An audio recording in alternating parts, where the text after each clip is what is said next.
Sa video na ito, pag-usapan natin kung paano madagdagan ang iyong credit limit sa Shopee S-Loan. Alamin ang mga tips at paraan para makapag-avail ka ng mas mataas na limit at mas madaling makabili ng mga gusto mo sa Shopee. Pati na rin ang pagbabayad ng mga bills sa bahay tulad ng kuryente, tubig at internet. Makakatulong ito sa iyo para mas mapadali ang iyong mga transaksyon at pagbabayad.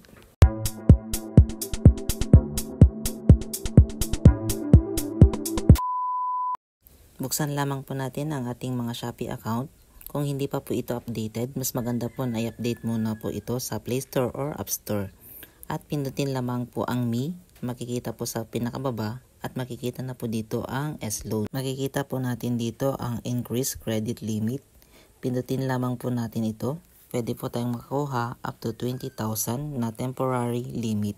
Sundan lamang po ang ating tutorial. Ihanda lamang po ang isa sa mga sumusunod.